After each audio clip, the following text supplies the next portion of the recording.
We're conducting an exercise this weekend to test the capabilities of a newly developed team called the Regional Disaster Behavioral Health Team. The purpose of this exercise is to bring people from around the state who have been through training to provide services in times of disaster, to assist people with the psychological impact of disaster. In a few ways that we attempt to do that is by educating them on what they can expect to experience after a disaster, by identifying resources in the community, and by bringing in other outside resources if they are not readily available. The exercise consists of a tornado that struck in Temple Terrace, Florida, that affected about 5,000 to 6,000 people.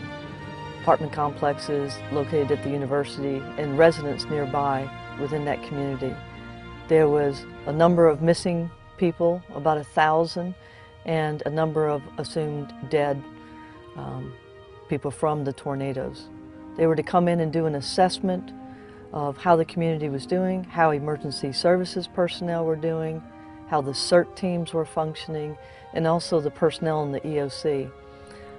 All those personnel involved in disaster response have some level of impact, and so the job of this team is to come in and see how best to assist them, to keep them operational so they can meet all their goals and objectives, and to make sure that they are remembering to take care of themselves, and that at the end of the disaster that they don't take some of the heartfelt and some of the pain home with them.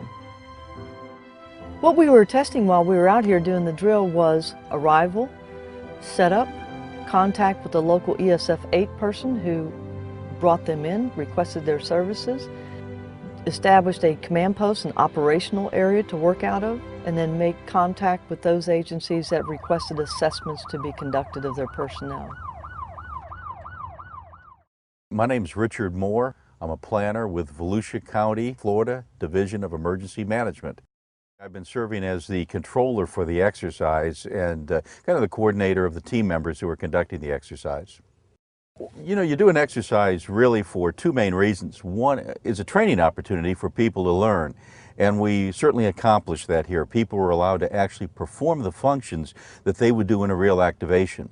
Simple things like, we're not going to eat restaurant food necessarily. We're going to be grabbing and going on the run, watching out for their own safety, operating on perhaps less sleep than they're accustomed to, and maybe sleeping in an environment where they're sharing a dorm room with other people. It prepares them for the real world so that there's not the culture shock when the real occasion comes that they've got to respond.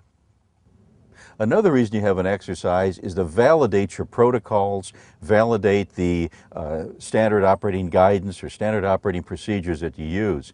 And I think one of the things that really happened here in the last 2 days is that we have validated the fact that we can bring a very diverse group of people from across the state, people who maybe have never worked together before, perhaps don't even know each other, but they can assemble, they can establish the operating base for their disaster response assessment team that's going to go to the field, and that they can actually work together. And I think we've proven and validated that this will work in a real event.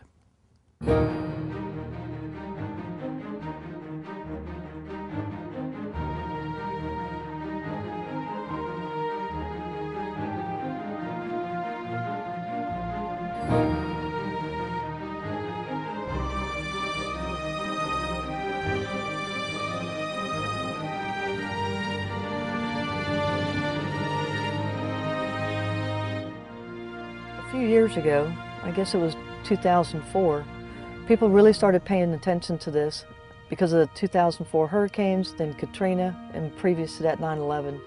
It is evident over and over again that we are missing a big piece of helping people in disaster. So often in the past we viewed the community needs based on damage to buildings and injuries that are visible to see in the way of physical injuries to people. We've overlooked the fact that some of the injuries and some of the suffering is taking place inside of people that we don't see.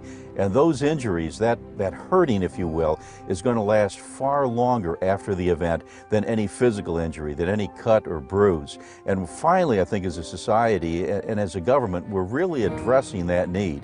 And this will be a key team in identifying how deep those needs are in a community so we know how many resources are going to be necessary to help heal those wounds.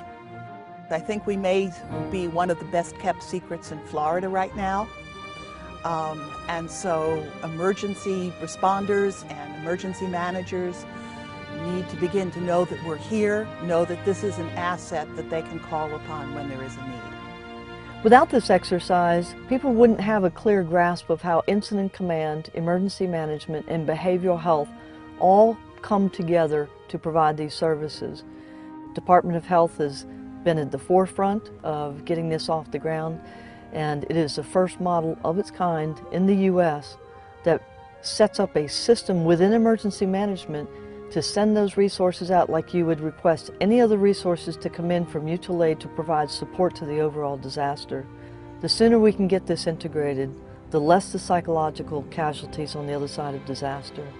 Thinking about catastrophic events, it's not if, it's when, and we are working very hard to be prepared, and this drill is an integral part of that preparation.